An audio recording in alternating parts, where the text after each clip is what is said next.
just 16 days remain until the puck drops for the 2025 ACHA National Tournament in St. Louis.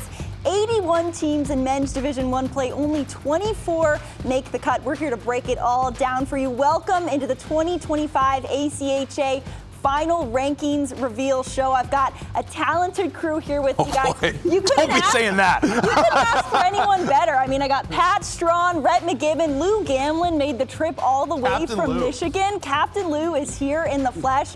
We can't wait to break this all down for you guys. Last year, it was the Bulldogs of Adrian that ran away with the Murdoch Cup, but I mean, you never know what's going to happen in the ACHA. We see teams rise, teams fall, lots of powerhouse teams that have stayed in that top four for season after season now. Rhett, I think when you look at it, it really is anyone's game. Oh, there's so much parity this year in the ACHA, and you kind of look through the schedule. On any given weekend, you may see, okay, like a team in the teens upset somebody in the single digits, right? So there's a lot of splits throughout this season. It's been a lot of fun to watch ACHA action. And honestly, for the first time in a while, I kind of like, man, going into who is going to be in the Final Four, I can make a case for teams here and there that there could be upsets. Oh, there definitely could be a lot of upsets. It happens every year. And you mentioned it, the parity.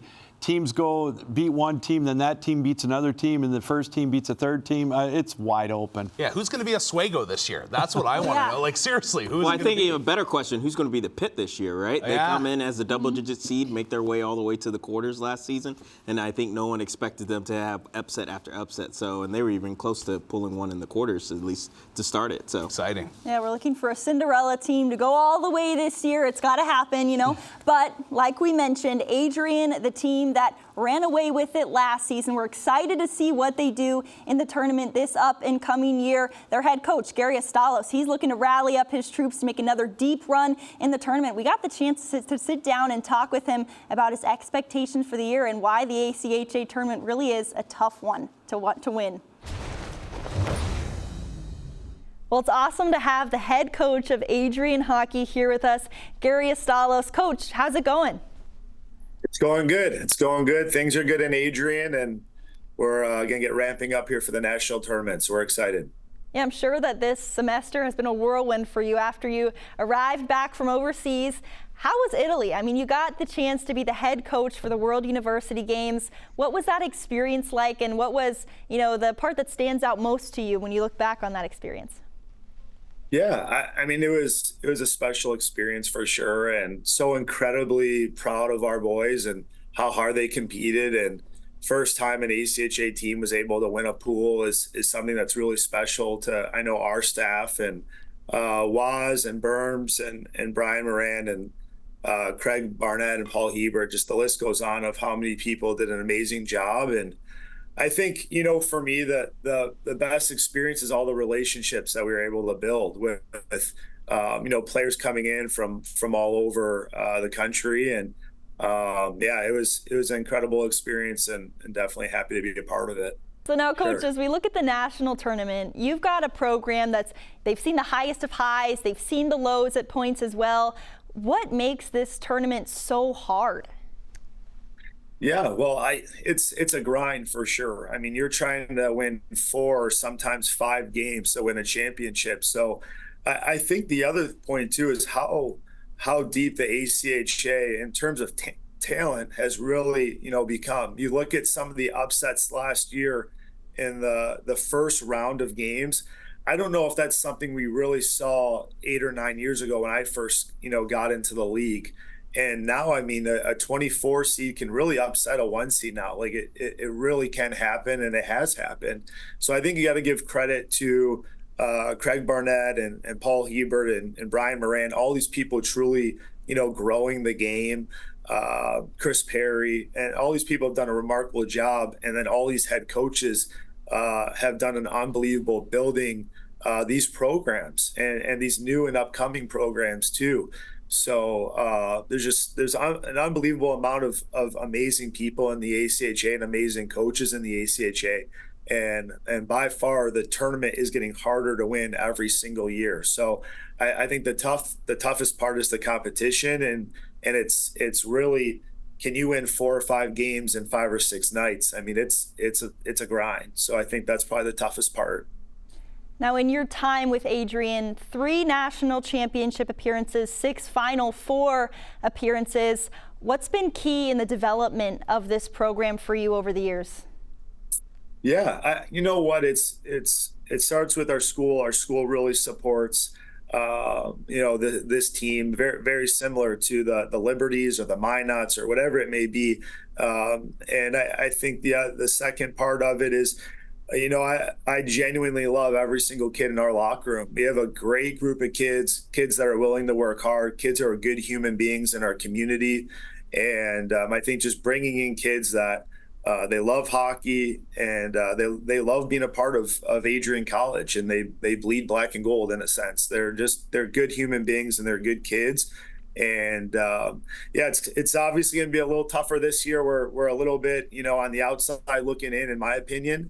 And if we're going to get it done, it's going to have to be the hard way. But there's no other group I'd rather go into this with than them. They're a resilient group where I think we're really gelling at the right time. I think we're really coming together at the right time. I think we're getting healthy at the right time. We just got Delaware back. He was injured in Italy.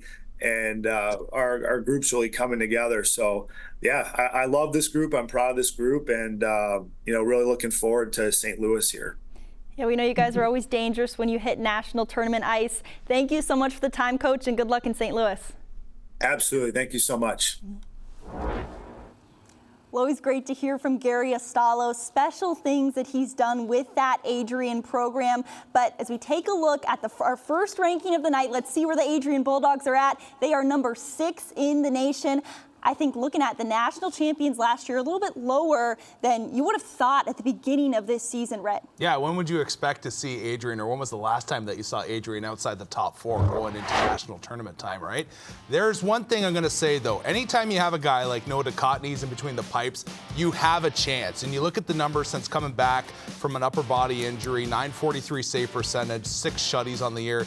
He's a dynamo. And, last season, I really thought that he was one of the best netminders in the ACHA.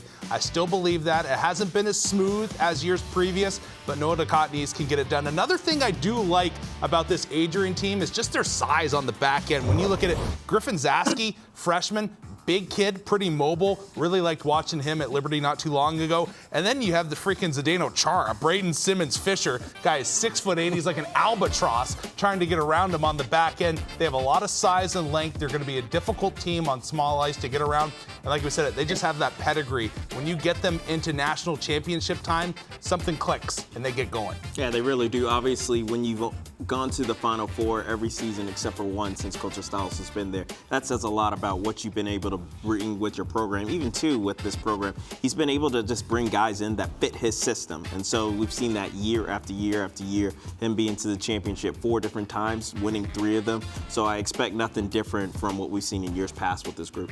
Yeah, let's hear from the Michigan guy. What's your thoughts? Well, Noah DeCotney's, to me, until somebody beats him in a national tournament scene, I think he's got to be thought of as one of the best goaltenders in the country when the chips are on the table.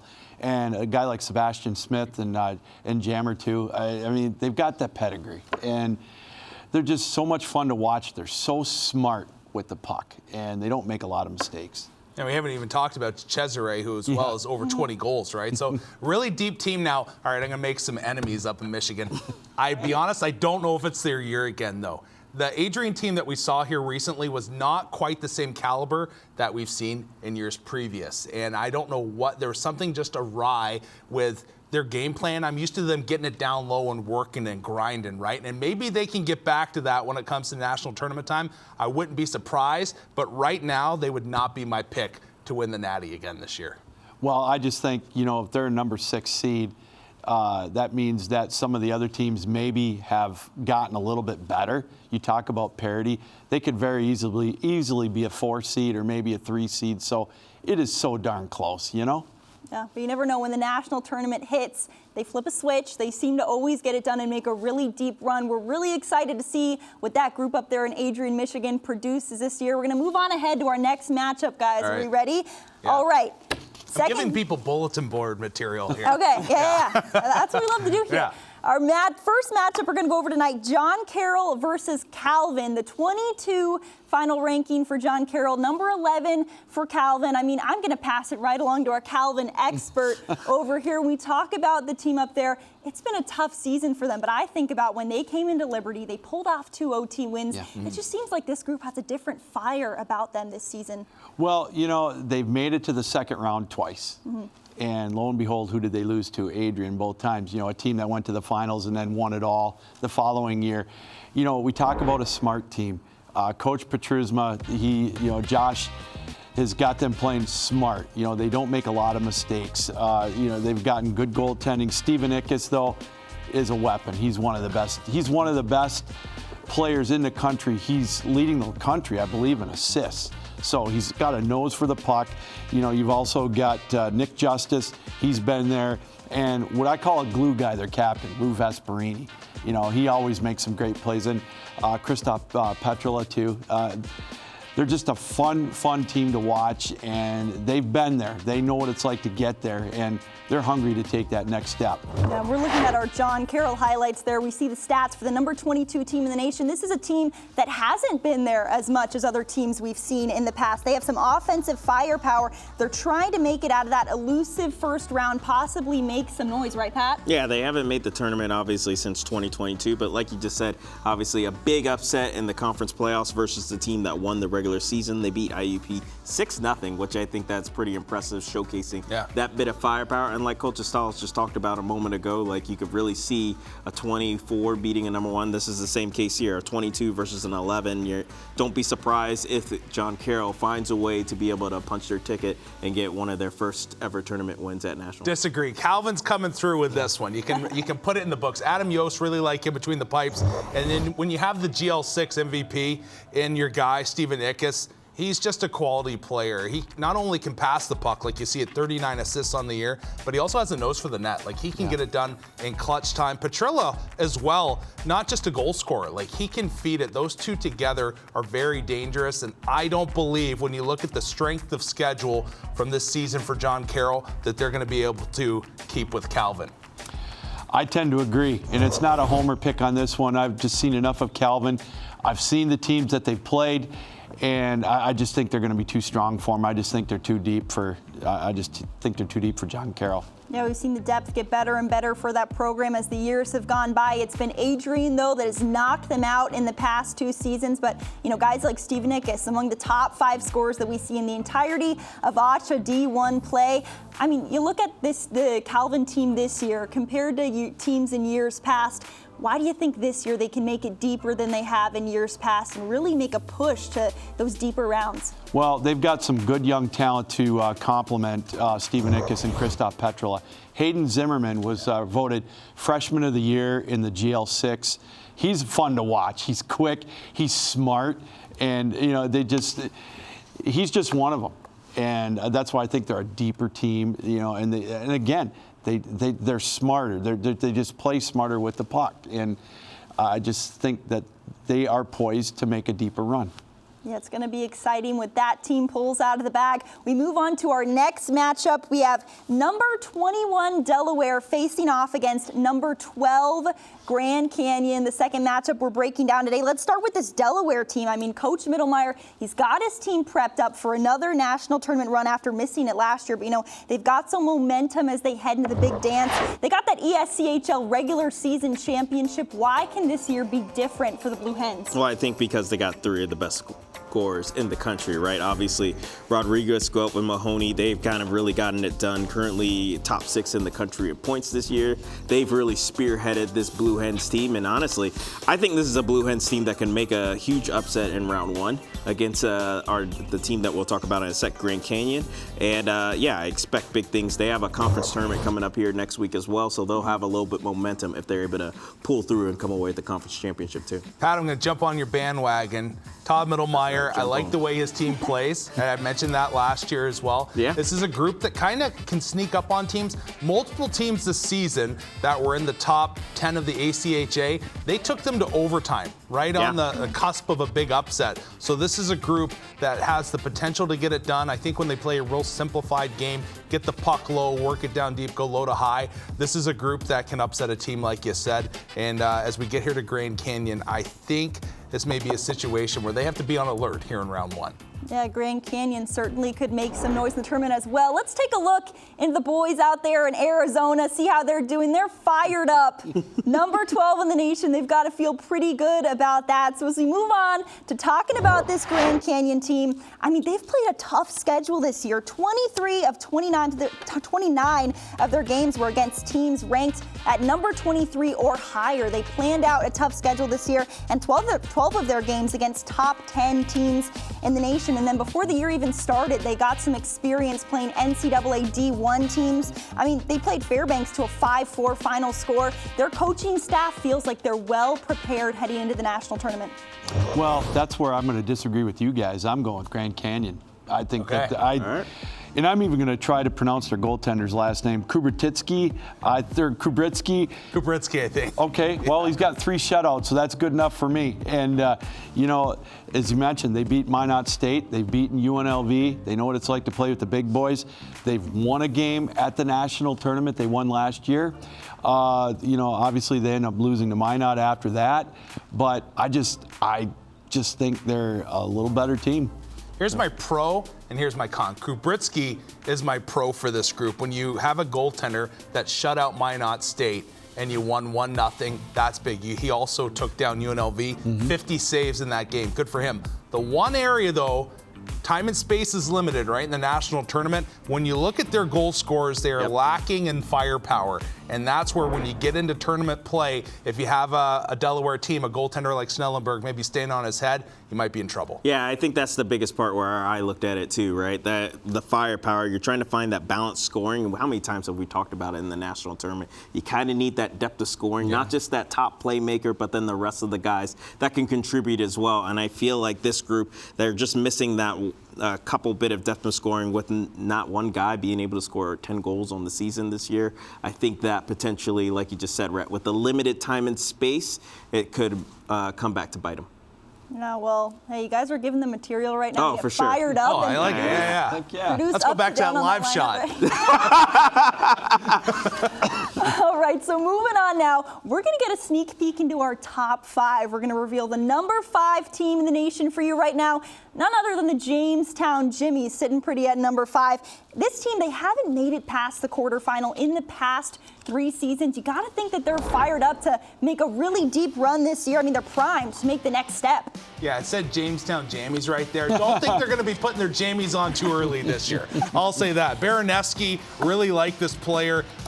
Swan Valley Stampeder as well. You got there Brad Fortin, former player. I have a feeling one of these cats is going to come up with that big goal, because when you look at this group, all right, they have played Minot and UNLV so close. They are just missing that one goal. I believe it, you know, you may say they're squeezing the sticks too tight when it comes down to crunch time. Loosen up. You're one of the top programs in the ACHA. You've been that for a couple of years now. You get quality goaltending. I know you've lost a couple in the quarters here as of late where you probably should have done better, but at the same time, like, have some faith in your group. Go in there, play loosey-goosey, and this is a team that you could see in the championship game, in all truthfulness, easily in the Final Four, if they can just get over the hump of getting past that big matchup.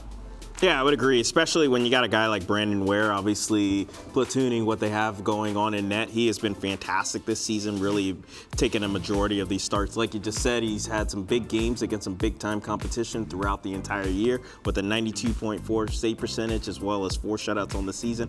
I think that's big time, and that, like you said, that championship game that they had recently just against Minot, you could argue maybe they're gripping the sticks too tight and need someone to play hero ball, so to speak.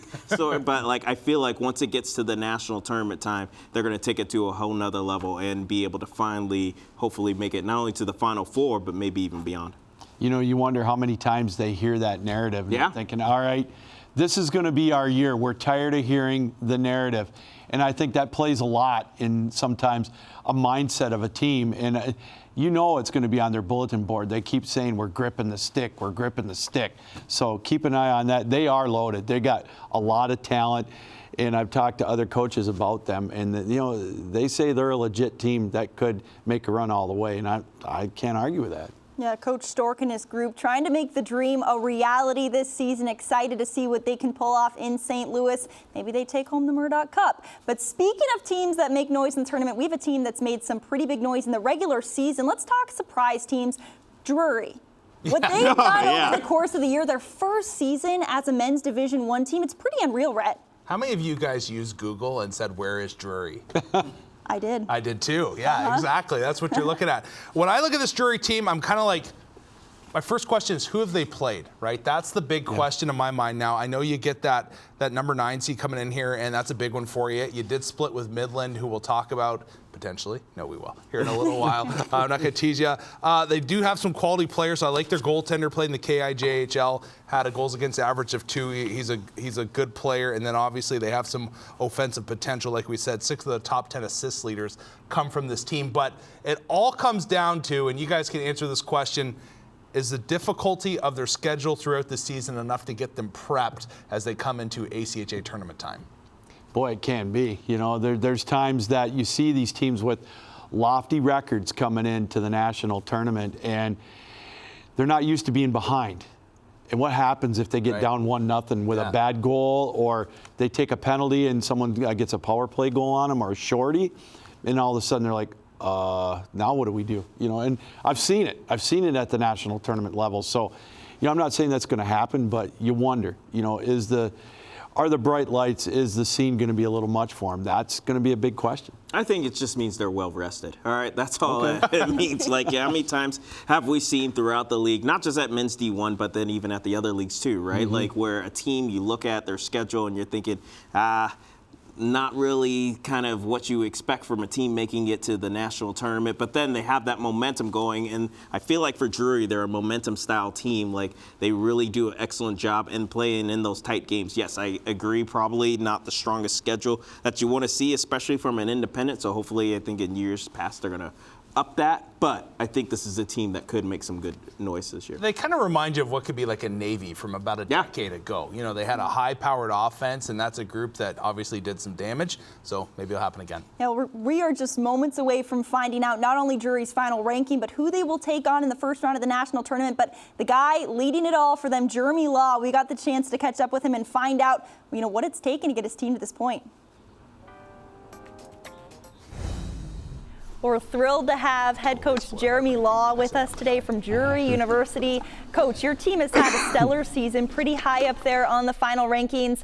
I mean, you head into the spring semester on a 15-game win streak, and then you extend that to 24 now recently. I mean, what's been the key components this season for putting together such a strong year like you guys have? I think we really focused hard on recruiting this summer, this off season, and bringing in the right guys is obviously the key to our success. So I would like to take credit as a coach, but honestly, it's this group of guys we've assembled, and they're just competitors. They do whatever it takes to win, and they never give up. So just a really good group of guys, and we're super fortunate to have here. So. You talk about your guys. Can you tell me more about the leadership group that's been leading this team all season long? Yeah, well, we are a very young team.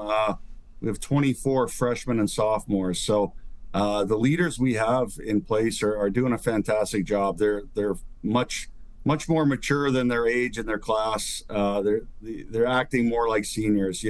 We do have one senior, Francis Young Menard, who's on the leadership group, but other than that, it's a younger group, and they've been leaders before on previous teams, and it shows. So they hold our locker room together and hold us accountable on the ice. So just a really good group of guys. Yeah, just tell me more about what that transition was like. It's a big leap to make, and then obviously as you approach the national tournament, the format is going to be a lot different. It's one and done now when you reach tournament time. So what have those changes been like as you've progressed this year? Yeah, assembling a brand new team essentially was kind of our task this off season. So we were really focused on bringing in guys that were going to be good teammates, good locker room guys. Those tend to translate into good teammates on the ice as well. So I think just building the team culture was our first and foremost task. And like I said, we're a really close-knit family. I've been doing this for almost 20 years now, and this is the tightest group I've ever had. So it shows the way they play on the ice. And now looking ahead to your first national tournament as a D1 program, what's the message to the team? What's the excitement like in the locker room as you get close to the big dance? I think we're ready for this for sure. Just the keep it loose, keep doing what got us here to begin with.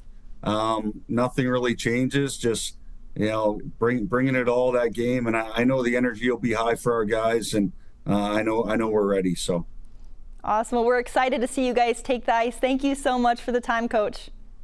Thank you. Well, Coach Law and his Drury team, they are the number 9 team in the nation heading into the tournament. They will be facing off against number 24 Westchester. We have a look at both of our teams here. They can say what's up to each other before they see one another. They look pretty excited, don't you guys think? Yeah, they look pumped up. They're focused. Yeah, they're locked in for this matchup. Let's start with Westchester. Number 24 is just sneaking into the national tournament. They were off to a quick start this season. I mean, they made it back to the tournament, trying to make it out of the first round this time. I mean, they have guys like Zach Crane, who's on an 8-game point streak. He has 12 points in 8 games. With that kind of offensive production, you never know what can happen. You say so, Annie. No, look at it. You get me laughing here, Pat. No, when you look at this, I'll be honest. You look at, I think this is the situation. Good on Westchester getting in here, but I have them out in round 1. Okay. Well, can you say Oswego State? Weren't they 12? Oh, there you go. That's right. Okay. Confidence here. Well, I mean, they got a shot. I mean, You're Patrick given like an honorary jersey when you show up there in St. Louis here from. Patrick Goldschmidt's got 5 shutouts, right? I mean, if he gets hot, you never know. I mean, it's yeah, they got a shot. I'm not gonna, bet the farm or anything, but. Pat, anything to add to that? No, I don't think I have much to add to it. Like, I mean, you always have a shot, right? Like, I mean, that's the beauty of what the national tournament does, right? Like, so you just never knew. I am in Rhett's camp, and I do think that Drury will probably be the team that takes this one, but you never know, right? Westchester does have some guys that can put the puck in the back of the net, and they have a lot of good depth of scoring, so. Yeah, we already touched on this Drury team. We'll take another look at them and their stats a little bit more in depth, but a 24-game win streak at one point in the season. Yeah, that's impressive. I mean, man, what does it take to pull off something like that? I don't care who you play. Yeah. If you win 24 in a row, you've got to be good. And so, yeah, that's something to keep an eye on. Hey, look at this team. You can tell like high-end skill. Again, I worry about their level of competition that they've played throughout the season, and if that's going to bite them. I do believe they get past round 1, and I think they are able to do that in a pretty easy fashion.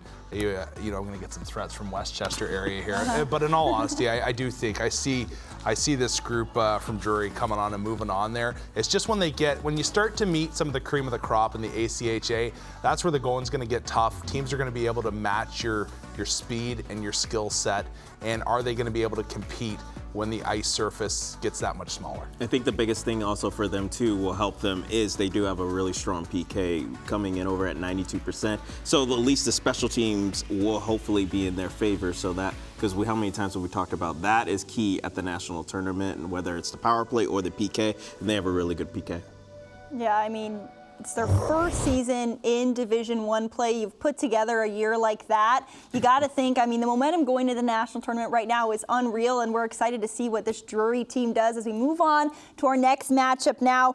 We got the number 10 Maryville Saints facing off against number 23 Northwood. Let's start off with this Northwood team, kind of coming out of nowhere. 28-2 on the season, though. 1 loss to Calvin in November, 1 loss to John Carroll in September. These guys haven't lost since November 21st. They're heading into the national tournament on a 12-game win streak. So sort of like we were saying with Drury, when you're coming into the national tournament on a heater like this, you never know what you can do. Red, are you going to shut me down on that one again? No, I'm not actually. People are going to call me a hypocrite, but I'm a little bit of a believer here in Northwood. When you look at this group and you have Garber, he's been able to score everywhere. In the NA3, he was a prolific player.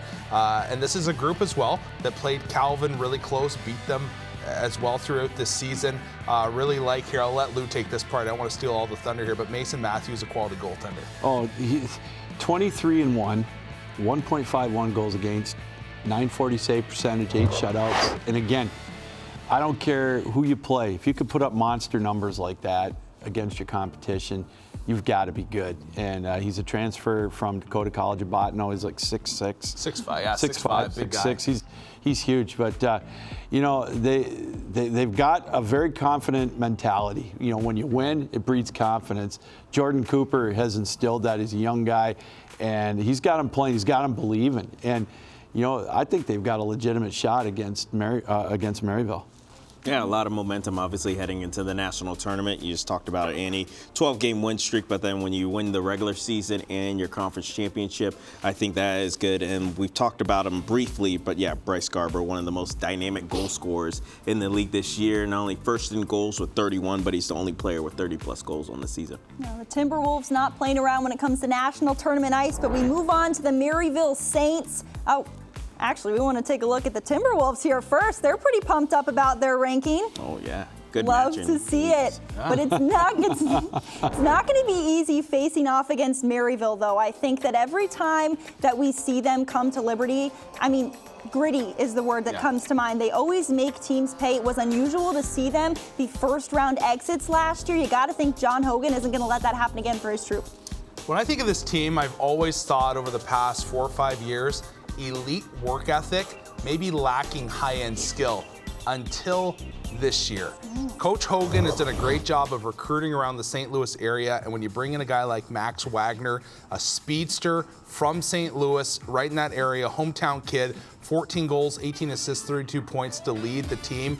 I'm not sure if this is the year they get it done, but at least you see that they're starting to tap into that St. Louis pipeline, bringing in some really skilled kids. They've gotten a lot of Canadians in years previous, but they've never been able to get those elite goal scorers. Wagner is one of those guys that's going to be able to torch the nets over the next 3 seasons for this group, and I believe Maryville, again, I don't know if I'm on the bandwagon this year, but talk to me again in 12 months, and I really think that this Maryville team is going to make a run for a natty.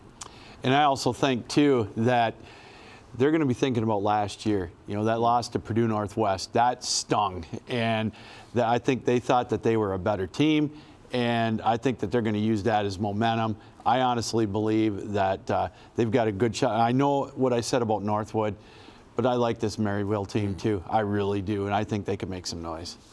Yeah, I mean, I don't think I need to say anything else that hasn't already been said. Like, obviously, I feel like when you look at Maryville, they're always that team that their brand is a playoff style team, right? Like, they're gritty, they have good depth of scoring, they have, like I said, depth everywhere, and then they also have decent goaltending. So the question is, can they exercise those demons, right? And finally, not only win a game at nationals, but make it to the quarterfinals, especially since they're so close to home. Coach Hogan, always a fun guy to talk to. Yeah. Let's hear from him right now, his thoughts on the upcoming tournament. Well, we're so excited to be joined now by John Hogan from Maryville University. Coach, not too long from now, everyone's going to be heading to your hometown in St. Louis for the national tournament. First, can you just walk me through what this season has been like for your group and how you guys have managed to go through the year?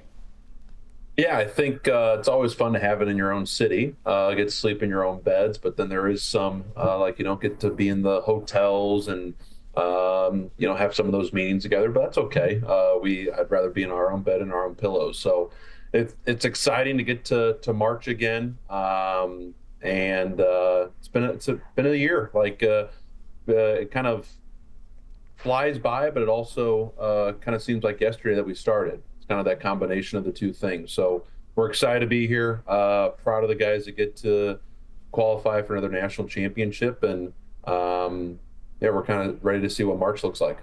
What's it going to take this year for you guys to be that gritty team and to make a really deep run in the national tournament?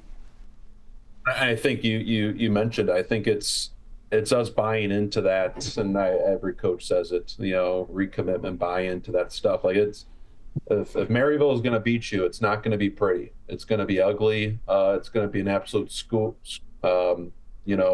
schoolyard brawl a little bit. And the back and forth type of game, that's not going to be our style. So I think kind of winning ugly is going to be what our team needs to do. And I sure hope the other teams, whoever we get seeded against, it's going to be, don't like that matchup. Don't like that matchup. So I think our group has the opportunity to string some games together in March.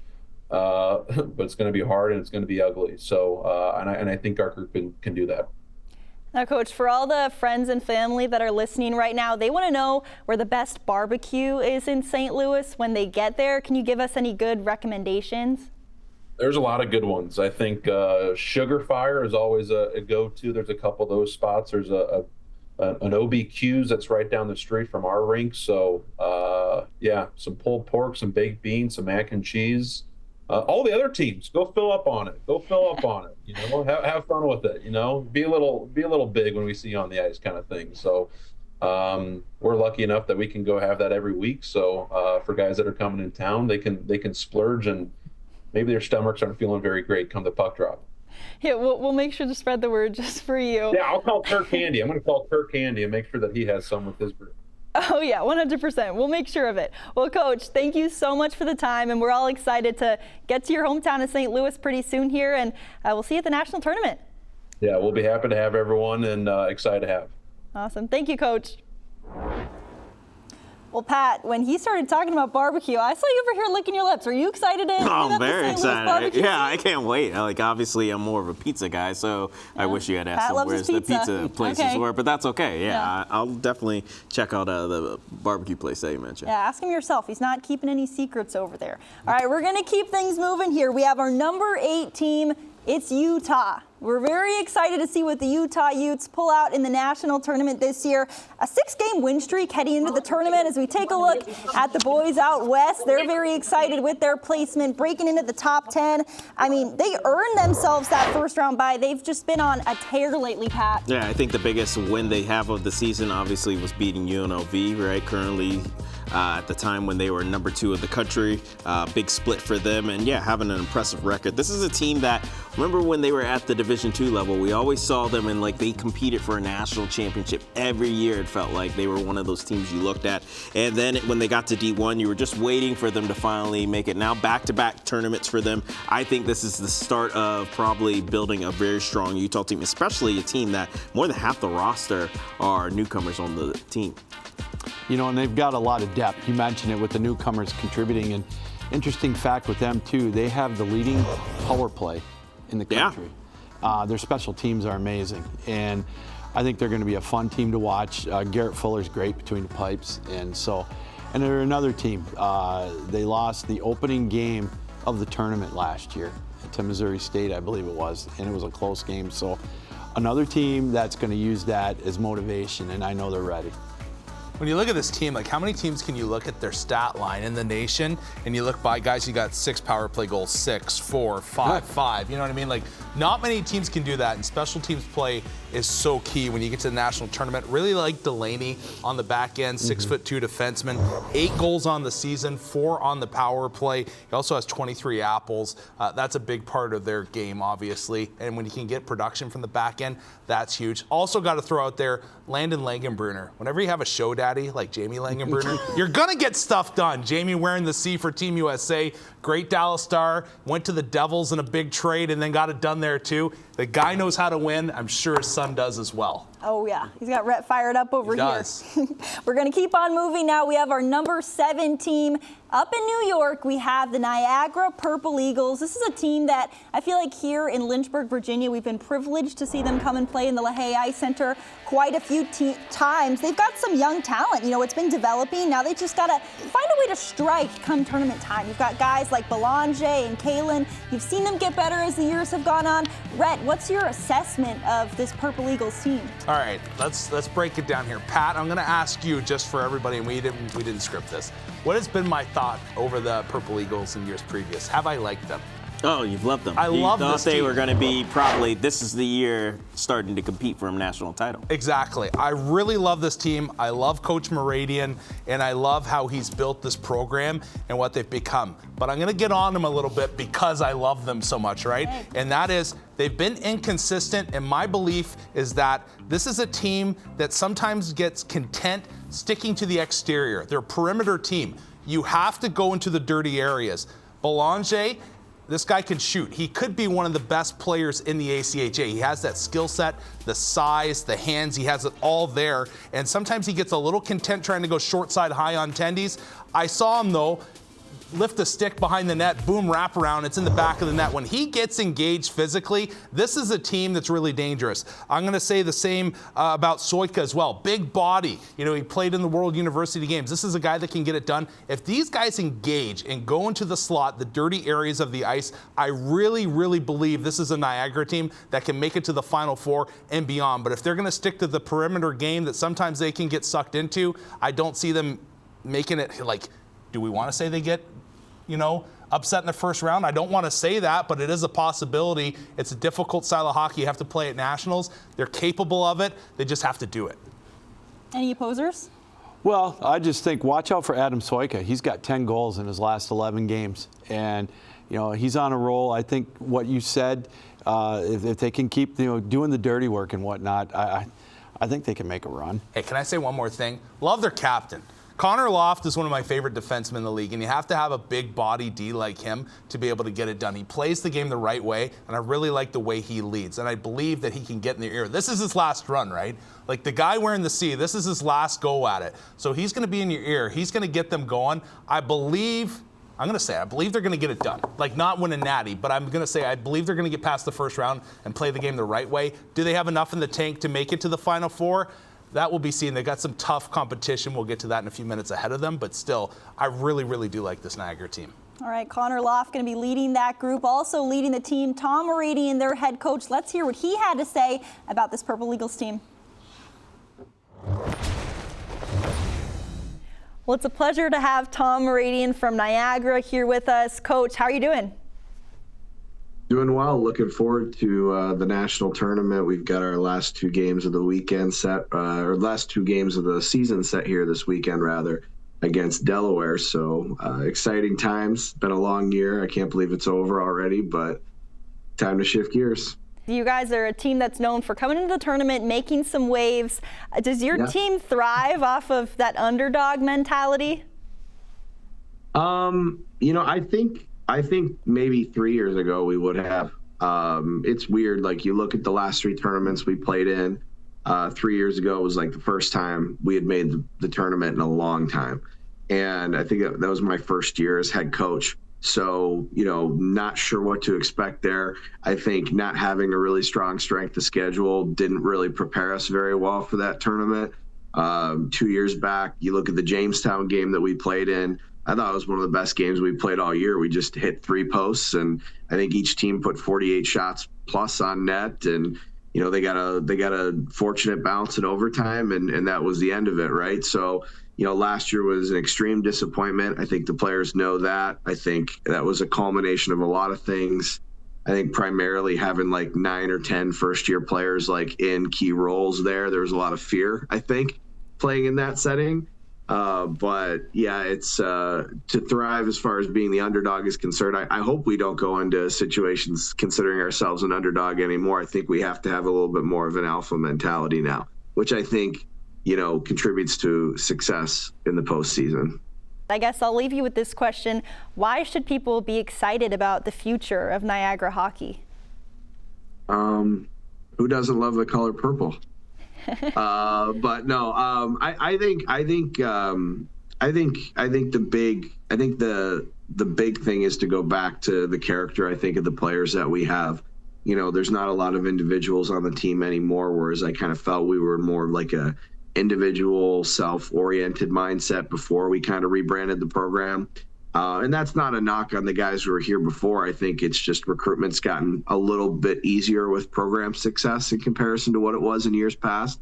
But I just think the quality of the people we have on the roster makes it what it is. It's exciting. And, I have the conversations with Kirk and Jeff and Bert all the time. And, they say every year you guys get harder and harder and harder to play. And I think for us, it's never about being the most talented team. It's never about being this or that. It's always about trying to be the hardest team to play against. Like, I think we take a lot of pride in being very, very hard to play against, very hard to score goals on, very, very systematically structured. And I guess you can see it with our record this year. I think we've gone into, extra time about 10 or 11 times with some of the best teams in the country and have gone 50-50 on those splits. But yeah, I think a lot of that's a testament to like how we want to play, but like their commitment to playing like that.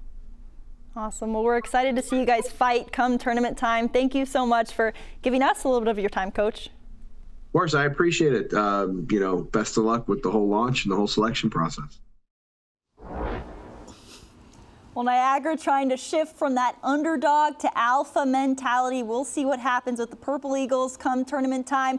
The beginning of this semester of hockey for everybody was pretty unconventional because you had the upper echelon of each team's talent shipped off to Italy to play in the World University Games. We heard Coach Astalos talk about that experience earlier. It was amazing. The ACHA, they had a 5th place finish, the highest that Team USA has finished for the ACHA in the league's history. So really fun to watch, but it was interesting to talk with Coach Astalos earlier on in the year that the selection process for this team, he had to gather together this talented roster pretty quickly.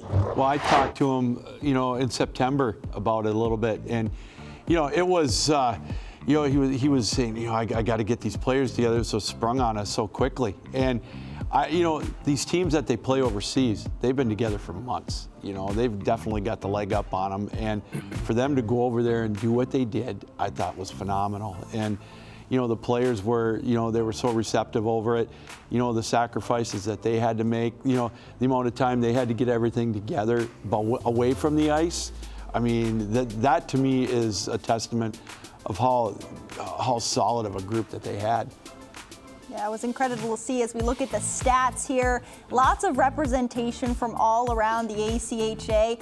Lots of goal scorers, lots of guys putting pucks in the back of the net in this difficult tournament, Pat. It's pretty impressive to see the way that these ACHA players contributed on international ice. Yeah, it really is. Obviously, for a lot of them, too, first time probably out of the country or even overseas. So I think that's huge. And, yeah, having one of the best finishes for the team to be able to finish 4th overseas, I think, like I said, with Coach Stiles talking, how he just kind of put this team together because he wasn't expecting anything, to have a good showing the way they did, and then also too for them to kind of buy into the system and gel quickly as a team. I think that's even also impressive, and getting that exposure of the ACHA overseas. One aspect too, when you look at that list and you see that Rue, DeBrito, and you also have Wagner on there, and I'm not sure of others. They're classmen, but they're freshmen, right, in the ACHA. Yeah. So just the future of the game is bright in the ACHA. Hey, before we get off Italy real quick, shout out to Craig Barnett. Had a lower body injury over in Italy. Who would have thought that a scooter made for one person couldn't handle 3? Best of luck on that hip replacement coming up here next month. All right, Craig, Rhett wishes you all the best. Yeah. Now, a topic that we've been, discussing lately, when we talk about the different conferences within the ACHA, a lot of these teams have, you win your conference tournament, you get that automatic bid in the national tournament, but some conferences still in that format where if you just finish the regular season as number 1 in that conference ranking, you get that auto bid. A lot of different things going on with that conversation. What do we feel like should be the right way? Do we feel like the tournament should be that route that we take to get the auto bid in the national tournament? I think it means, it needs to be the tournament. I think because then it puts more emphasis on the conference tournament, because truthfully, the conference tournament doesn't mean anything if you get the regular season auto bid. Yeah. So then you don't really need to go all out. It's more so just trying to build momentum heading into nationals. And if you get it, great. But if you don't, then you're still being able to go into nationals, and probably your seed might not even be that much affected too, depending on how it goes. So I think, if you make the auto bids come from the conference tournament, it just puts that much more on the conference tournament. I'm with you, Pat. What's better than March Madness, right? Right, yeah. Get going and basketball season, you have those thriller finishes. I think the ACHA needs to just rip the page right out of that book and install it for every conference. Because I know some conferences do it. It's great, but just make it a mandate throughout the league. And I think a lot of teams will bring a lot more exciting product to the ice. Well, in that, and you've got, a couple of conferences maybe that, they've got 2 or 3 teams that are very good that don't, they might be on the fringe of getting in without it. And, a team goes on a roll and they win their conference, and then they get rewarded by getting a chance to go to St. Louis. And, it's a great experience that some of these teams may not be able to get if there was just a regular season champion getting in. Yeah, with the regular season champ, I don't know, to me it feels like then you have kind of like an NBA All-Star game situation or a Pro Bowl type thing where you have the guys out there. I mean, honestly, if you already know you're going to the national tournament, what's in it for you? Yeah. Why are you going to play your best hockey? What's the NBA? Yeah. It'd be like the NBA, just scratch your best players multiple times. What are we talking about? Hey, one more storyline I want to hit before we move on to our next matchup. Right now, 24 teams allowed in the national tournament. With the amount that the ACHA has grown and the new teams that we're constantly seeing in this league, do we feel like they should follow the route of the college football playoff and expand it a little bit more, allow more teams to get in the big dance? Originally, I thought, let's expand. But now, having some time to think about, no. Really? Keep it at 24 right now. I think it's good. The product's good where it needs to be. I think it needs to stay at 24. And, just keep it there. I'm not about the expansion yet. Maybe as we get down the line, more teams come into the league, and you feel bad for those teams that are the first out, so to speak. But at the same time, I think it's in the right spot of 24. I'd say keep it at 24 then for the next couple of seasons, but after that, it's time to expand to about 28 teams. Because when you look at some of the teams coming in, the ACCHL may take a couple of years to kind of get up to the level of what D1 is, but it's going to get there. You also look at Hope College, which there's been rumors about coming up to D1 level. Central Michigan as well is going to get there over time. That, the bottom end that you're talking about, we're in a good spot, and I agree with you, but I think that's going to fill out nicely over the next couple of seasons.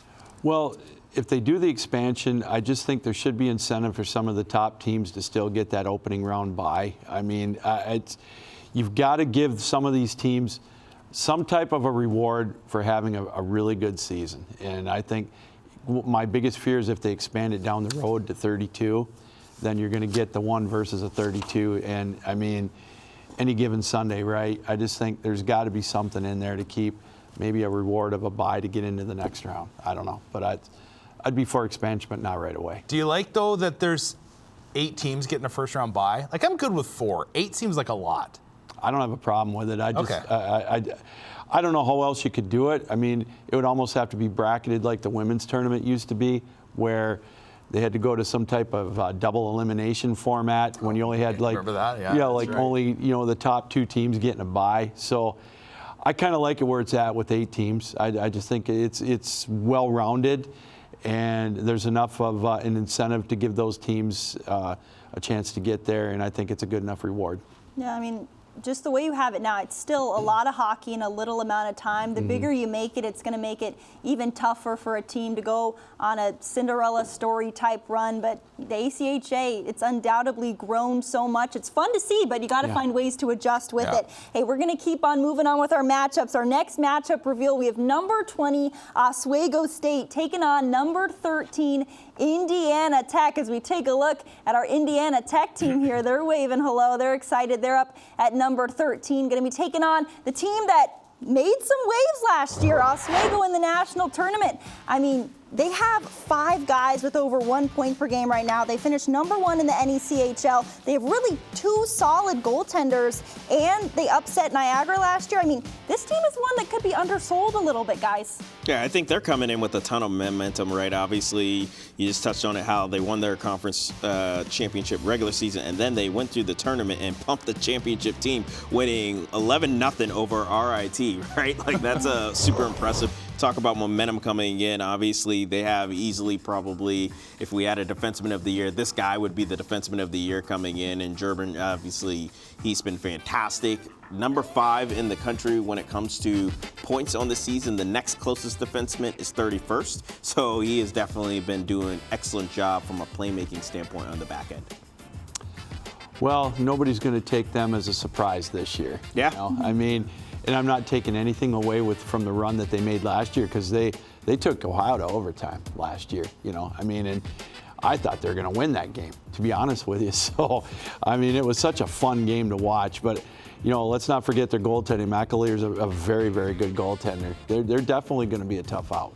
You know, his numbers in the playoffs last year, .937 save percentage, 241 goals against average. So he is the key, right? Goaltending is the key for a team like that when you are trying to go on a Cinderella run. Can your goaltender get hot? He's proven that he's able to do that, so we'll see if it happens again. Can lightning strike twice? We move on to Indiana Tech now. This is a team that was knocked out in the opening round last season, but their ranking has improved since then. They have lots of offensive firepower, and they've had an impressive body of work over the course of the season. Lou, what else stands out to you about this group? Well, Coach DeCristofaro, he's put together quite the group there. They've been successful for a lot of years. Back to when they were, you know, back in D3 and D2. They've got a winning mentality down there. I really like Malik Ali. I think he's one of the top players in the country. He's proven that year in and year out, and their goaltending is very good.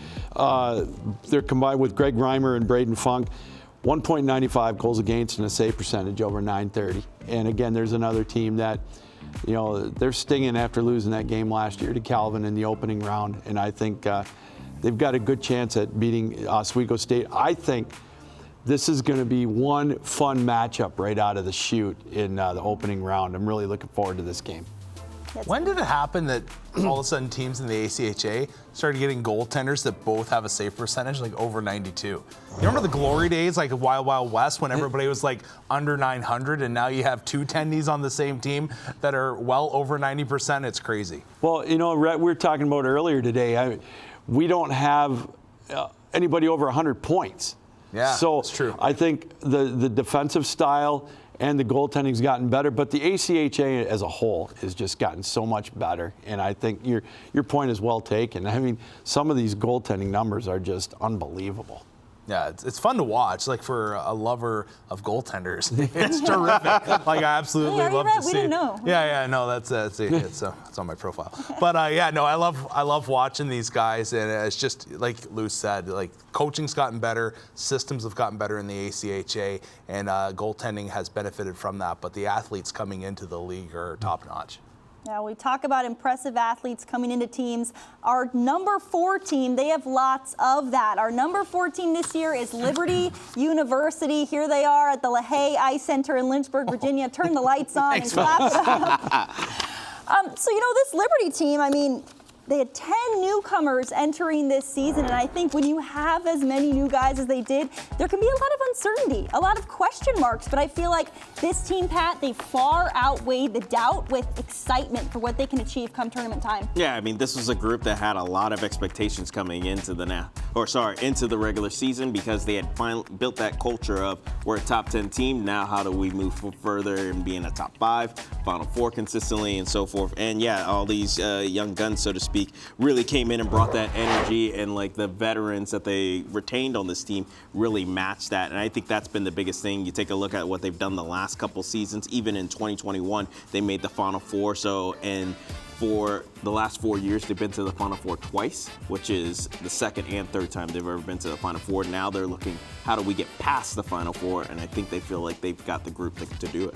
I say this top 2 skilled team in the ACHA, and also the deepest forward unit in the ACHA. When you look at this group and you look at that, when that fourth line steps out there, that's a mismatch ready to happen. You know, you look at a guy like Cal Essenmacher, who is up there in goals, right? And you have Mason Smith to his left. That's a group that can just grind, and they have speed, and they have the goal scoring ability. It's a really prolific group, and this is a team that, you know, we get to watch them week in and week out, and I think in years previous, there's been a couple times where you think, okay, this is the team that has some natty hope, but with the way that Conrad Couch has been playing here as of late, and he's the best puck handler in the league as a goaltender, and that's really helpful on the PK. This is a team that can get the job done. Now, again, it's all about bounces your way, and when Liberty gets into a style of play where they use their speed, they chip and chase, they get the puck low, they feed the points, and they use those offensive defensemen they have, they're a very dangerous group. Time and space is going to be limited, but this is a team that could walk away with a national championship at the end of the day. Yeah, I mean, you talk about last season when Hunter Verostic leaves your team and you're wondering, Yeah. who the heck are we going to get in between the pipes this year to put out the same sort of performance that Yeah. Hunter Verostic did week in and week out? They couldn't ask for anything better than what they've gotten with Conrad Kauschret. Yeah, and Bernie too. Like, he stepped in here as of late and has played extremely well. And he posted a big win over Ohio as of late. But yeah, again, the goaltending. If you had asked me at the beginning of the year, would Liberty's goaltending be as solid as it has been at this point? I would have said no doubt about it. I would have definitely thought no. But the fact of the matter is that they did a great job of recruiting, bringing in Kausch. Bernstein stepped up his game this year, and I think they may have one of the most solid creases in the ACHA. It's hard to dock them in any area when you look at it, and the teams that they've been able to beat throughout the season. Like, they're right there with the best of the best. And I think when you're that good of a program, again, it just comes down to bounces. And we're gonna talk about a few more of these programs here in a minute. Like, I'm high on multiple teams that could walk away with the Murdoch Cup, but I really feel strongly for the first time, maybe in my lifetime, I could say I could genuinely see Liberty coming away with a national championship this year. I believe. That's right. On board. Yeah. What more could you ask for? No. Well, hey, the number 3 team just ahead of Liberty is a team that they've seen a lot this season, the Ohio Bobcats. There's no doubt how much skill this team has. They've just been inches away from the national championship game year after year, but head coach Barry Shute, he's got a talented team on his hands that could go all the way, Pat. Yeah, they really can. Obviously, I feel like for this Ohio team, which a lot of teams probably feel this way this year, this is their time, right? You've gone to back-to-back Final Fours, and unfortunately, you haven't been able to get it done. You've been ousted, if I'm not mistaken, both times by Adrian. So in their mind, they believe they've got the team to do it. They've got the senior group to do it. And also, more importantly, they've got the depth, right? Like, so how many times have Rhett just mentioned how Liberty, one of the most skilled teams coming into the country. This is another one of the most skilled teams in the country, especially when you have guys like Matthew O'Vare, who was a finalist for Rookie of the Year, Luke Reeve, former Rookie of the Year and Player of the Year candidate, Drake Albers, he was fantastic when he was here in the LIC a couple weeks ago. Also, Laker Aldridge, always so dangerous when he's 100% healthy. So this is a group that will be able to get done. The question is, who's going to be the guy in net when it comes to March? Scott Bird. It's going to be the guy in net for this group. Plays the puck really well. I think he'd be my guy. Having a goaltender that can play the puck in the corner is pivotal against big teams like your Minot States that like to dump and chase. And Pat, you touched on it. I said a top 2 team in skill level for Liberty. This is the other one, the Ohio Bobcats. And one of my favorite players in the league, Laker Aldridge. This guy just knows how to play. And yeah, he's kind of one of those guys you love to hate. I'm sure if you're an opposition of him, but just watching him play, he's terrific. He's been banged up over the course of his time in the ACHA, but he can just get the job done. A lot of fun to watch. And then I was really impressed, and I mentioned this a lot to Pat when they were here recently in Lynchburg, TJ Ritchie on the back end. Yeah. Big mobile defenseman. Give that guy an off season to kind of take in what he learned from this season. Has the potential to be the best defenseman two-way wise in the ACHA. He is an absolute stallion. And okay, I'm going to throw out a scenario for you, okay? Okay. I'm not going to do what I was thinking, but I just want to throw out a scenario for you, and that's this. How many of you love that first game Canada-USA just dropping the mitts right off the bat, right? Right. It got you hyped up. If Ohio plays Adrian, I want to see big old Richie dropping the gloves with Simmons Fisher right from the get-go. Don't give them a game DQ. Just let them set the tone right off the bat. Those 2 Titans going at it would be something I would pay to watch. Those guys are big fellas, great hockey players. It'd be terrific. Just give them 5 minutes each. Let them duke it out, and then they'll be back at the end of that 5-minute penalty at like 14:50. It'd be great. Yeah. You know, I love Ohio. We talk about teams that have gotten, I hate to use the term gaudy, but gaudy numbers, the wins that they've got. They've only got, 1 loss in regulation time all year. And, the schedule that they play, that's what impresses me the most with teams like, Adrian and Liberty. And the teams that have the independent schedule, they're not a conference affiliate. They go out and play the big boys all the time. And I love this Ohio team. I really do. Yeah, they're going to be a fun one to watch. We're going to get to talk to their leader right now live with us. We have head coach Barry Shute. Coach, thank you so much for taking the time to join us. How you doing? I'm doing great. Thanks for having me. Yeah, Coach, I mean, we've been talking about the skill that your team has. It's your first year with this program, but it hasn't been an easy one by any means. I mean, half the year you can't play in your home rink, but this might be arguably the year where we feel your team is most primed for a national championship run. So how has your group managed to overcome all of that and be one of the top teams in the ACHA through it all? It's been impressive for sure. There's been no shortage of adversity, and it's a testament to the character of the young men we have in that room, and super proud of how they've handled the situation all year. And it's probably the most difficult schedule that Ohio hockey has had in some time as well, playing so many top 10, top 20 teams. So just proving to be resilient time and time again, and overcome the adversity. And we focused on controlling our controllables and looking inward versus outward, and doing our best to handle that on a day-to-day basis. And they did a really good job of that. You know, Coach, we just saw you guys when you came to play here in Lynchburg. I think what jumps out to us most is the depth that you have from this team. So many different guys contributing, putting pucks in the net.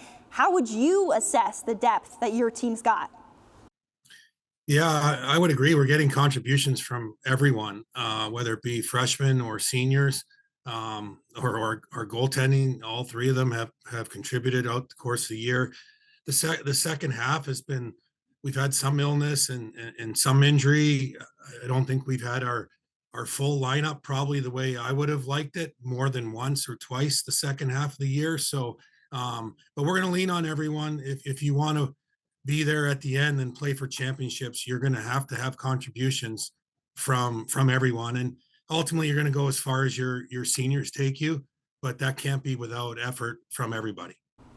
Yeah, I mean, you talk about your seniors. You've had so many guys who have been so close to the national championship game. What's it going to take this year to turn that around and to be the team that's walking away with the Murdoch Cup? Yeah, well, I think that we've been harping on the little things all year, and we've been talking about the national tournament and championship style hockey, and not waiting for March to play that type of game. And I feel like we've been in those games, obviously playing Liberty and Minot State and Niagara down the stretch, playing Jamestown and Adrian earlier in the year. We've seen the best that the nation has to offer, and there's lots of good teams out there.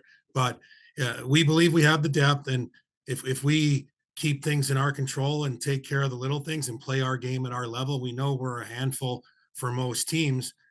We just have to not shoot ourselves in the foot and take a lot of penalties or not mismanage the puck, and continue to play winning hockey, because you don't get any second chances this time of year. So you have to take advantage of it the first go around. Well, Coach, you're the team that might be the most intriguing heading into the tournament. We all can't wait to see what Ohio does. Thank you so much for the time. Yeah, thank you very much. Appreciate all that you do. Yeah, awesome to have Coach Shute here live with us. I mean, what a great roster he's got. I don't think you can step into a better situation as a first-year head coach if you're Coach Shute. Yeah. Coach Shute's done a terrific job. And when you just look at this Ohio team years previous, I feel like it's a group that would try to outscore you. Yeah. But you heard them say, like, the little details, right? And if this is a team that can start to defend as well as they, put the puck in the back of the net, watch out. ACHA's in trouble. They're so deep. You mentioned it. They're so deep, man. They're going to be fun to watch. It's going to be a great time. We're going to keep on trekking here with our next matchup reveal. We have number 14 Mary taking on the number 19 Pittsburgh Panthers. There we have the guys up in Pennsylvania clapping it up. They've worked hard this season, and we start off with Pittsburgh. I mean, they've earned a couple of wins over top 10 opponents this year. They did beat Ohio, who we just talked about. And with the freshman talent that they have this year, I mean, specifically talking about their young guy, Maverick Krupe, they have the opportunity, Pat, to do some pretty big things in a couple of weeks here. Yeah, they really do. Obviously, a pair of top 10 wins to start off the second semester. So I think nothing's going to juice the team up more than that, especially when you do it on the road. And then, like you talked about, Matt Krupe, he'll be a finalist for Rookie of the Year for sure.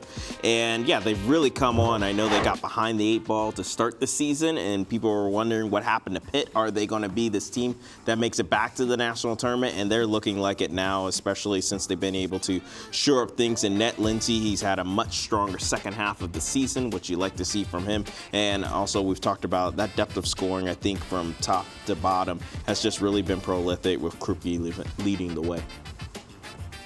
All comes down to Lindsey in my mind. When you look at the way this guy's played and you look at some of those big wins, against Ohio, saw 53 shots. Against Niagara, saw 58. So in my personal opinion, he's going to have to stand on his head for this team to go a couple rounds. And that's what they've been able to do throughout the regular season. So not saying that he can't do it, but I think it all comes down to in between the pipes for this Pitt team.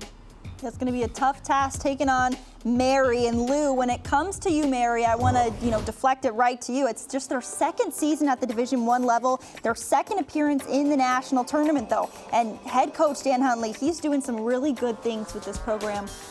Ever since they came into the ACHA, they started out at the D2 level, they were dominant. I mean, if it weren't for COVID, they would have won 3 straight probably. Then they came into D1, they won a game last year in the tournament. I talked to Dan a little bit about it. They're a little different team. They were a more physical team back then. Now they're maybe a little more of a finesse team. They're young, but they're transitioning and they're getting better. And they play in that MCH in that conference with Jamestown, with Minot, Oklahoma, with Midland. And I think they're going to be a tough out. I really do, because of that winning mentality. And I could see them making a run, at least winning a game, possibly 2. So they're an intriguing team to me to watch. You know what the secret remedy is for this group to get past that hump? Is wear their darks. Stop wearing the white gloves and the white pants. Oh, yeah. You got to get off of that. Yeah. That's the key right there. Yeah, I didn't even know they had those darks, right? They look clean. They are good. But like when you wear just the all white, teams are already up +2 on you. Right off the bat here, they're coming at you hard because you're looking like that. That's all I'm going to say. Well, do you feel like it's just the gloves, like change the color of the gloves and you're golden? Or the gloves, the helmet, the pants. All of it. Yeah. You can't be wearing white pants and white gloves. It's just I'm going to stop there. But I like this team. I like Coach Dan Huntley and this group, but I'm not, fashion police is here and we've got to change that. I know what you're getting for Christmas. Yeah. If I do, I'll take a picture. All right, right on. Yeah.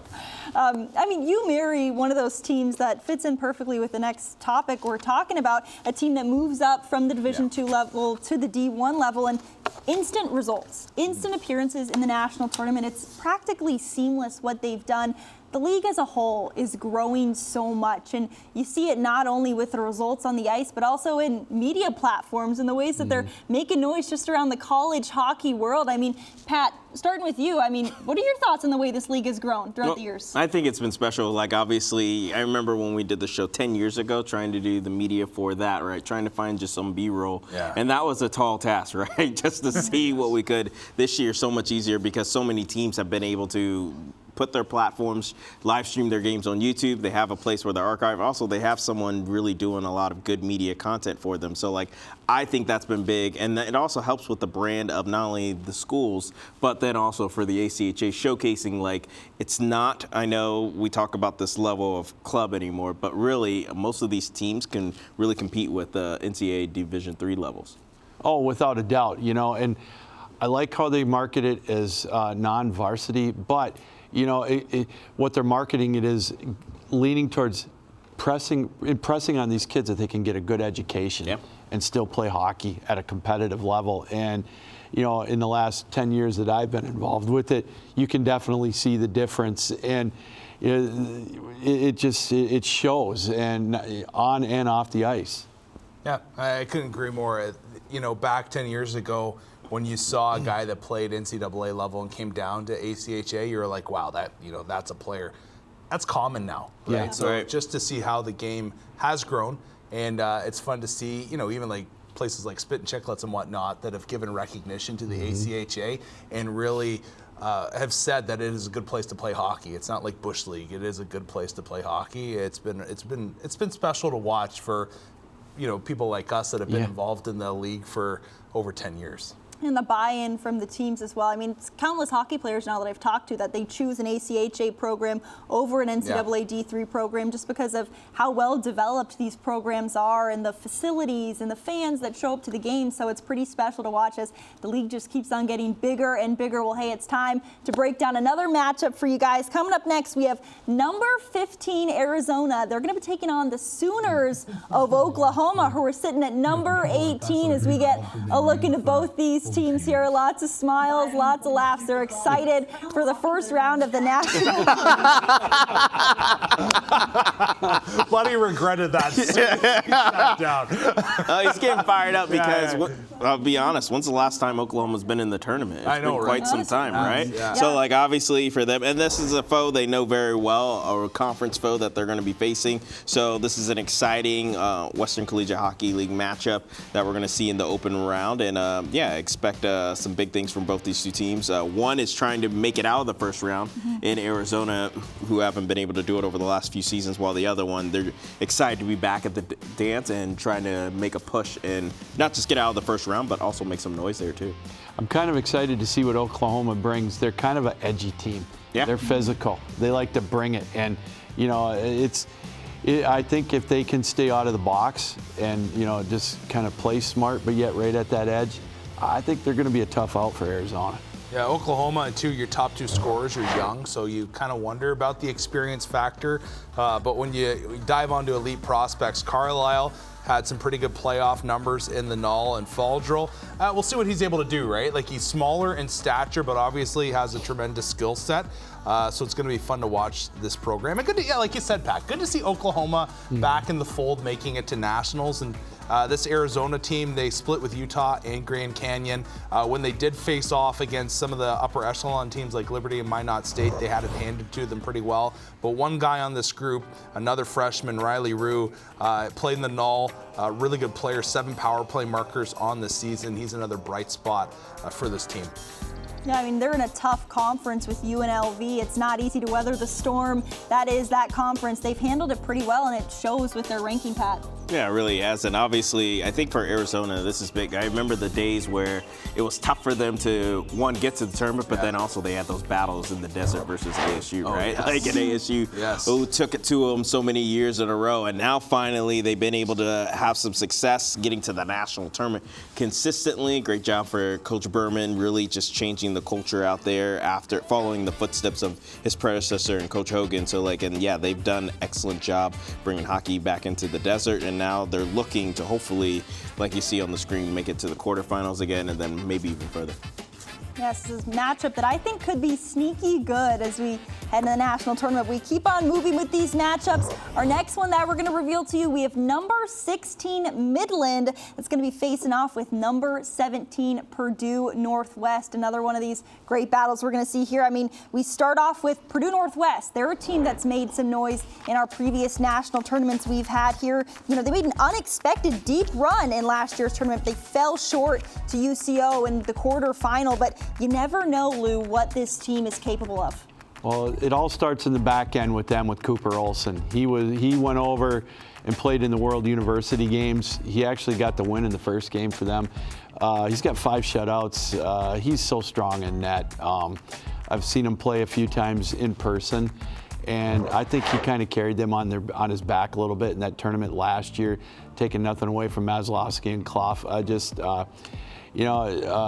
Carl Trozine's put together a really good program there, and I think this is going to be a heck of a matchup with another team, against Missouri that is play with an edge. But I think this Purdue team, their record may not indicate it, but they're very, very solid. The question will be for them, I think, is the depth of scoring, right? This is one of those teams, one of the few teams coming into the into the tournament with not one player with 10 goals on the season. Yeah. So that's going to be tough. Also, too, just like Oklahoma, which I didn't mention, but now I will.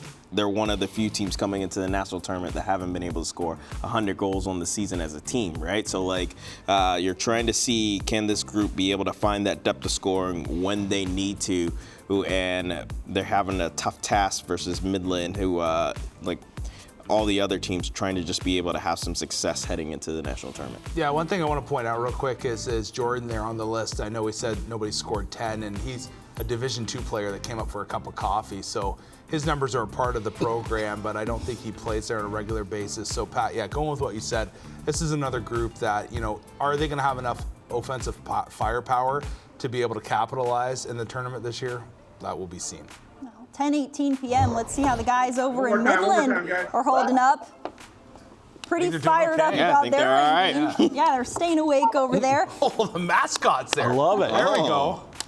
That's the way to do a watch party. Hey, this Midland team, an 18-17 record on the year, so just about at 500. You can't discount, though, what they've done when you consider the quality of opponents that they've faced this year, Lou. Boy, they play in such a rugged conference, again, with the likes of Minot and Mary and Jamestown. I mean, yeah, that record's deceiving, but they're another team that likes to play with a little bit of an edge, and I think that's going to be a matchup that, again, with Purdue Northwest, it's going to be interesting to see if they can stay out of the box. They got Thomas Bobwell leading the way with 33 points. He can put the puck in the net. So, yeah, it's going to be interesting, and they got that win over Drury too. How many teams do you look at, and you look at the top 5 scorers, and then you look at the PIMs? 43 for Bab, Brezko 43. All these guys are just sitting in the box for a while. I think their coach is Jean-Claude Yandam. Like this guy, he's got them playing really rough. They got a lot of Minnesota kids playing in the USPHL, and Bab, he played in the Premier League as well, 57 points. A super young team, a lot of talent, 3 rookies in their top 5 scorers. So sometimes you have the inexperience with rookies, but then sometimes you have these guys that are just like, what do we have to lose, right? And they can put the puck in the back of the net and they go for a run. Yeah, if they take that, house money mentality going into the national tournament, that could take you a way or two because, I'm not saying that they're not smart enough to know, but if you get on a roll like that, hey, you can play spoiler. Not saying that beating Purdue Northwest is a spoiler because they're pretty even, but yeah, I mean, they can put the puck in the net and they can lean on you. That's what I'm really looking forward to see. Yeah, they're weathered for the storm that's waiting for them in St. Louis. Well, we've broken down a lot of matchups tonight. All that's left for us is the 1 and 2 teams in the nation. We're not going to keep anything from you guys. Our number 1 team this year in the ACHA is the Minot State Beavers. I don't think it's much of a surprise. We'll break them down in just a second. Our number 2 team, the only team we haven't talked about yet, the UNLV Rebels, another really nice season for Coach Vigneri Greener and his group. They've built a powerhouse out there in the desert. I mean, it's pretty special to see the way that this team is growing the game in a lot of different ways, Rhett. Yeah, they really are. And you look at their leader here, Preston Brodziak. He comes in, he played at LIU, an NCAA Division I program, also played in the BCHL. And when you look at the numbers that he was able to put up in that junior league, 32 points, this is a kid that knows how to play. He's not a kid, he's a man now. This is a man that can get the job done. My question is, when you look at his resume, does he have the best resume in the ACHA? Just looking at played at NCAA Division I level and then also played in the BCHL. This is a team that got it done versus Denver. So how can you count them out? I don't know. It's just a quality program that continues to get better and better, it feels like, each year, and we're right on the cusp of doing some special things. And they played in the national championship game last season, Lou. You got to think this group is hungrier than ever to be the ones that are taking it home. Oh, for sure. And they played Adrian very tough. I mean, 3-0. One of them was an empty netter. And, you've got Jeremy Foreman between the pipes. I mean, he's going to be their go-to guy. I know Doug Wakeland's 8-0, but I think they're going to lean on Foreman as well. And, Gallant, Tristan Rand, just to name a couple more. And Matthias Del Monte that scored that game-winning goal against Denver in the shootout. Are you kidding me? I mean, they're loaded for bear.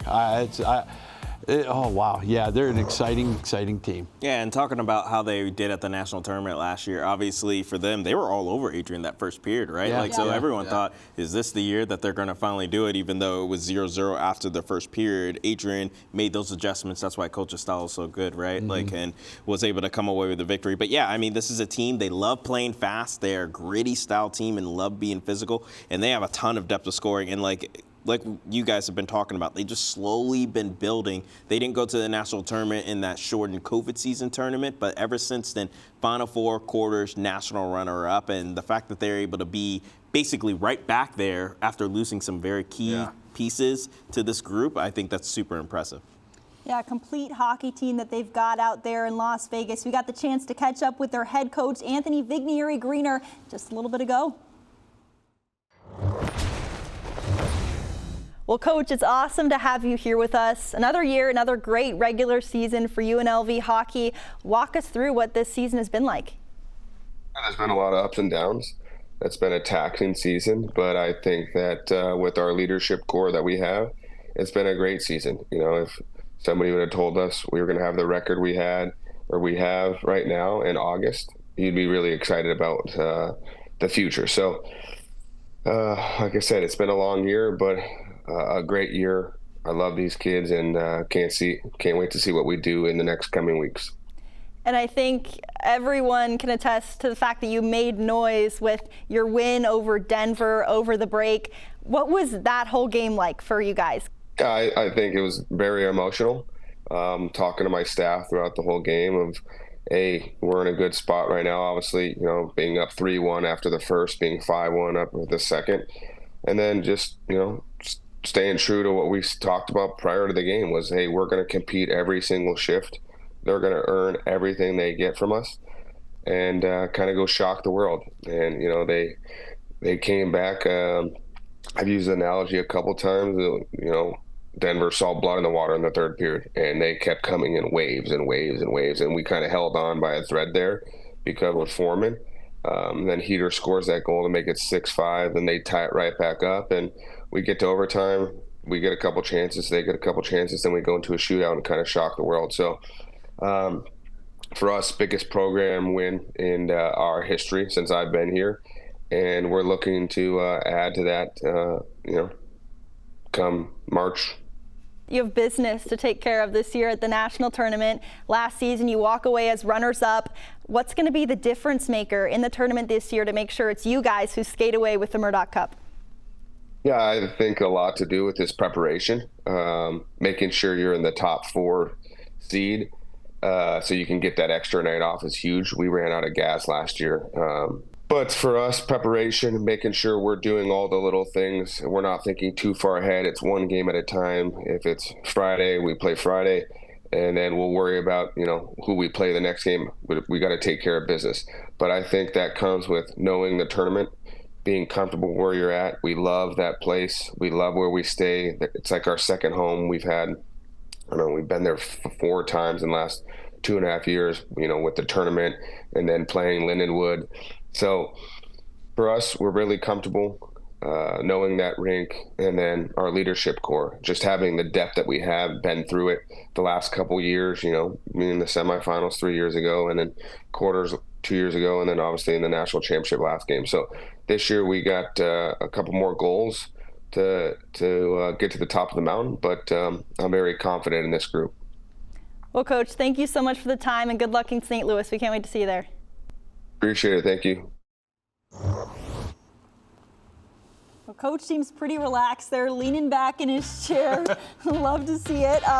When we get to this Minot State Beavers team, moving along to the #1 team in the nation. I mean, the amount of games that they've played this season is unreal. Goodness, unreal. 42 games. I mean, with a schedule like that, they've been through it all. But, you know, not really a surprise, Pat, that this team is the one that comes out on top as #1. No, I mean, to be honest, a lot of teams are going to like, this is the most complete team going into the national tournament. Like, you do look up and down this lineup, there's not really a lot of holes. Obviously, you take a look at it. They've got depth of scoring. They're the #1 team when it comes to goals for. They're one of the best power play teams in the country. Their PK's been solid. They're very seasoned, right? Like, basically, most of this lineup has been a part of that national championship group.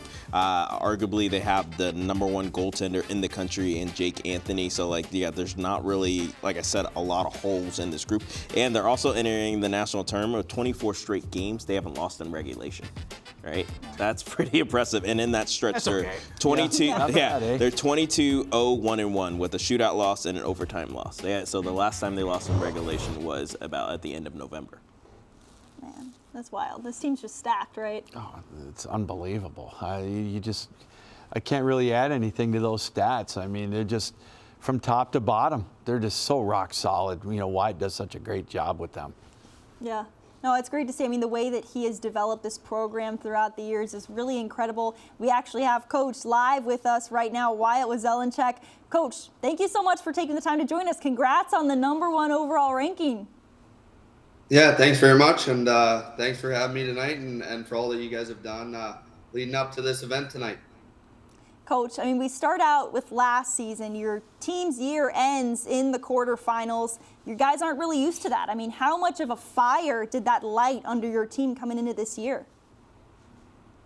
Yeah, I think, you know what, like, this is my 4th year now, and, you know, we've experienced the highest of highs and the lowest of lows, and it goes to show that, you know, it doesn't really matter what you've done leading into the tournament. It's who shows up on day one. And, you know, we went into my first year as a head coach with a very similar record, and we were home after the first day. So, you know, when you experience those losses and those setbacks, it's certainly motivating. And I know that all of our returning players here this year have certainly used that as motivation. And when you look at your schedule, the sheer amount of games your team plays is really impressive. I mean, from a coaching perspective, why do you want to work your guys so hard in the regular season? What's the thought process behind that? Well, I think I just have come to know that they get a little tired of me yelling at them in practice, maybe. No, I think, like, at the end of the day, these guys want to play games. They're all coming from Tier 2 Junior A leagues where they're used to playing 60 games in a season and playoff runs. And you know what, we want to be battle tested. And that's something that I take pride in terms of our schedule, is going anywhere and playing anybody. I mean, we just got back from an 11-day road trip where we were on a bus for 55 hours. And these guys want to compete. They want to play against the best. And you know what, I think if anything, it just motivates us to work that much harder and be that much more motivated here down the stretch. That, you know, we've played everybody. We've been in really tough buildings. We played, you know, an incredibly tough schedule all season long. And at the end of the day, the boys love playing games. Secret, the talent that your team has got. As you look over the course of the regular season, what's the area where you feel like your team has grown the most and has them the most ready for, you know, a national championship run? Yeah, I mean, every top 10, top 20 coach is going to tell you their depth is their key and their strength. And you know, I've said that in the past, and I think more so than ever this year, it's 7 defensemen rolling every night that we've been really, really dependent on. We've got 2 fantastic goalies, and you know, maybe more so than ever this year, we've got, you know, maybe more than a 1-2 punch in terms of scoring. I'm really confident in all 4 lines, and you know, I think that on any given night, whether it's our goaltender, whether it's our decor, or whether it's our offense, you know, one of those 3 is going to win us a game. And, you know, we've had to lean on each piece for sure. But I think definitely our depth and the freshmen we've brought in have settled in really nice. And, you know, we're still a relatively young team. I mean, we have 7 seniors. We're going to lose 5 of them. And, you know, after coming into this season, we had only lost 3. So, I think it's a nice balance of some guys with experience and some new guys filling in big roles, and just a nice mix for sure, top to bottom. This year in Minot, was it a mild one or not so much? Sorry, the winter? Sorry, you're kind of cutting out a little bit. Yeah, the winter weather. How's it treating you? Yeah, so when we were in Ohio, it was the coldest place on earth. It was 60 below with wind chill. Wow. Well, you guys are weathering the storm. I'm sure you're ready for St. Louis when it comes time. It's going to be a little bit warmer in Missouri. Hopefully, Coach, we can't wait to see you and your team there. Thanks so much for the time. Yeah, thank you guys once again for doing this and all you do for the ACHA.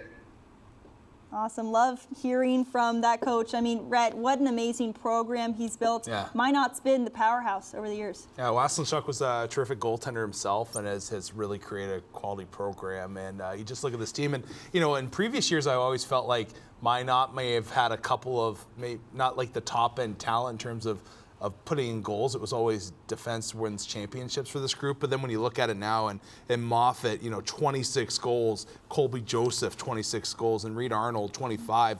This is a team that has guys that can put it in the back of the net now. So they have those high-end talented guys, plus we talked about the depth, and they're always just so solid defensively. I'm not going to say it's written in stone for them, but it's going to be a very difficult team to knock off. Yeah, I mean, Minot always a tough team to beat in the regular season. They're a different animal, too, when it comes to national tournament time. All the teams have been announced now. Let's take a look at this bracket, what the final rankings look like, who's going to take on who. As you guys look at this path to the Murdoch Cup, does anything jump out to you? Well, the first thing is if Calvin beats John Carroll, they have to play Adrian for the third straight year in the second round. And I think that's going to be something to keep an eye on. It's going to be a fun bracket. Oh, it's a great bracket. And, Pat's my bracket guy over here. I know he always has the little details that are so much fun to watch. But when you look at that bottom right side over there, and you have a chance between the 4-5 matchup I know they reseed after that, but I guess if everything kind of went to chalk, you have an opportunity. Kind of Liberty Jamestown would be really interesting, and it's just going to be a grind. Again, we go back to what we mentioned earlier in this show and just the parity throughout the league. And when you're trying to create scenarios and look at your Final Four, I think you can legitimately make a case for upsets here and there that very well could happen. But then you could also say the Final Four are going to be the top four, and that very well could happen. Yeah. It's a wild year in the ACHA. Yeah, it really is, obviously. It's hard to, we've talked in between the interviews, what's the Final Four, guys? And trying to pick out some upsets, but it's really hard to do. Obviously, because you feel like it should go to chalk, but you never know, right? And especially last year, right? We saw multiple teams pull some upsets, especially on day one. But I think that's what makes this tournament so exciting. Yeah, you alluded to it. Final Four talk coming up in just a few moments. But before we get into that, Player of the Year, guys. Who do we think is going to be the guy taking home that accolade? We've seen so many talented, one-man efforts, guys who are just leading their team in so many departments. Who's the guy that sticks out to you as the biggest game changer as the season has gone on? Rhett, you want to start with you? I don't want to start. You want to start? I don't know if I have. I'll start. I'll do it for you. Yeah, okay. So first off, these aren't official awards, obviously, but if we had a forward and defenseman of the year, obviously, too, I would put Bryce Garber for Northwood to be forward of the year and defenseman the Adam Gerben from Oswego State. But the player of the year, I think it's got to be the number one playmaker in the country right now, and Stephen Ikes. Right, he leads the nation in assists. He's fourth in points. He's definitely kind of the engine that fuels that Calvin team. But then even also too, when we got to actually see him, he's all over the place, right? And plays every type of situation that team needs him to do. And so he's just obviously, like I said, he's a brilliant playmaker. But then he also gets it done as a defensive forward when his team needs him to do so. In my mind, he's the player of the year this year. Yeah, it's always different when you see the production in person. It just brings it to life how good they actually are. Lou, who you got? Well, I've got a couple that I'm going to go. Mason Matthew, to me, from Northwood, in between the pipes. We talked about his numbers: 23-1, 1.51 goals against, 940 save percentage, 8 shutouts. When you got a goaltender playing like that, I don't care who you play. I don't care what your schedule is. When you can put up monster numbers like that, I think he's got to be considered. He's going to be my player of the year. I think, the kid from Minot, Joey Moffat, he's had some great numbers as well. But I'm going to go, I got to go with Mason Matthew, goaltender for Northwood. No, right. Then I'm going to go Joey Moffat. Just when you look at the amount of games that he's played, some teams are only playing just into the 30s, right? The longevity of being able to play. Again, this is a man's game at the ACHA level. You have guys well into their 20s, so you're banging bodies. They play a really hard style, and he's playing Jamestown, he's playing Mary. They're playing top end teams, every other night. Every weekend. The fact that he's able to put up these numbers and be this consistent, I think, is huge. Yeah, I was going to go Moffat, too, as well. When you not only consider over the course of the season his work, he does it year in and year out. This Minot team has been so successful because of what he's put out on the ice every single weekend. So he's my guy that I got. But we move on from Player of the Year to our Final Four. This one's a tough one. It is really tough. Okay, let's keep it nice and composed here. I mean, You want me to go? I'll go first on this one since I chickened out on the last one. My Final Four is going to be Liberty, Ohio. So I'm going chalk there. I'm going to say Niagara. Tom, don't prove me wrong. Wow. They're going to come After through. all that talk earlier. I know. Well, I believe in these Cats that they're going to come through here. My boy Connor Loft is going to get it done on the back end. And then I really do believe Minot State's going to be able to make it through as well. They're just such a powerhouse. Okay. Yeah. Lou, you're up next. Well, I think Minot State's going to make it out of that bracket. And the Skating Rebels, to me, are, they're loaded. I don't see how they don't make it out of there. Tom, I know what Rhett said, but I still, I love you, Tom. But when I sit back and I watch Coach Greener relaxed back in his chair like this, I mean, how can you not vote for a guy who's that relaxed, ready to go to get to the Final Four? I like Liberty, but Calvin is playing Adrian again for the third straight year should they win to get into this, in the second round. Third time's a charm. Calvin's going to beat Adrian, and they're going to take Uncle Mo, and they're going to beat Ohio, and Calvin's going to go to the Final Four. Wow. So it's going to be Minot against Calvin, and it's going to be Liberty against the Skating Rebels in my Final Four. Wow, that's a good Final Four. Like I like that. Oh, it's the best of the night. Yeah, I agree. I think we're all on the same page. I do believe Minot's going to get it done this year, and I'm penciling them as my champion. I think Liberty will make their fourth Final Four in program history this year, I think, with their talent, and hopefully that's going to fuel them to move to a position where they're hoping to be able to win their first ever championship.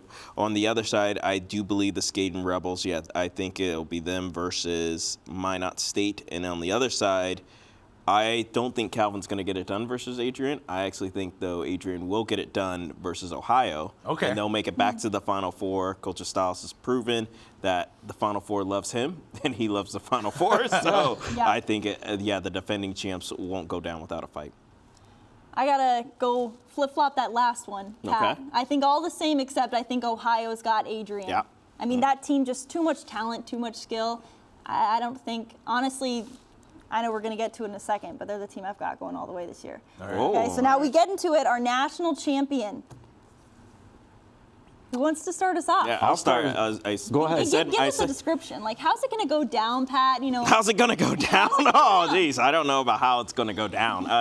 I do, like I said, I think Minot's going to come away beating UNLV. UNLV will make the final again, and I think they'll give them a good run. And you know what? Let's just say there's going to be some fireworks. 4-3 overtime victory for the national championship. Overtime victory for the national championship. Lou? Why not Minot? Minot's going to end Calvin's run in the semifinal, and I don't have a coin in my pocket between Liberty and UNLV for the Skating Rebels, but I'm going to go with Liberty making it the championship game. Okay. Minot is going to win 5-2. All right. Dominant win. Yeah, it must be 2 empty netters in there. Yeah, right. All right, I get a bit of a reputation around these parts for being too hard on my hometown boys, but this is the one time I'm gonna go through with it. I'm picking Liberty this year to win their first ever national championship. I think depth of forwards is big. When you look at some of these guys, you have Tucker Shields and those big bodies, the way that Hayden DeMars has come on here in the second half.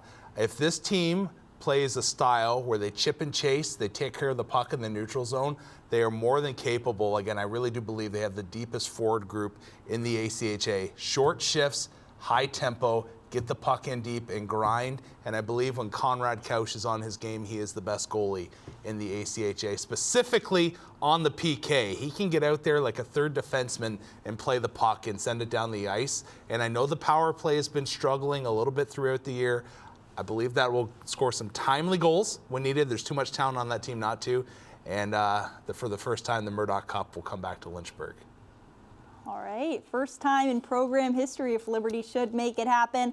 I'm going Ohio. I think Liberty's the second option for me, but I think just having seen them so recently, I think it happens if Laker Aldridge has the tournament of his life. Laker Aldridge has got to show up. He's got to dish it out as much as he puts it in the back of the net. You know, he's got to do it all for this team because we've seen it when Laker Aldridge is at the top of his game. He's a dynamo. He's a dynamo. Red, I know how much you love your boy Laker. I do.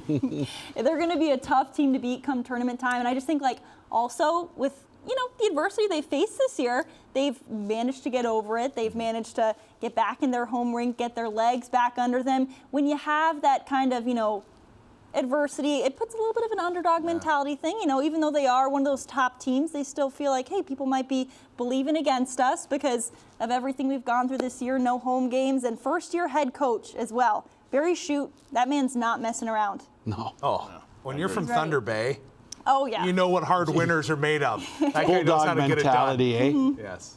Yeah, Rhett loves the Canadian mentality. Well, folks, the bracket is fully set. All that's left is the big dance in St. Louis. Once again, only 16 days before we see the ACHA National Tournament. It's going to be a heck of a ride, guys. It's going to be a great one. Can't wait. Cannot wait. Well, thank you so much for joining us for the ACHA National Ranking Show. We can't wait to see you in St. Louis.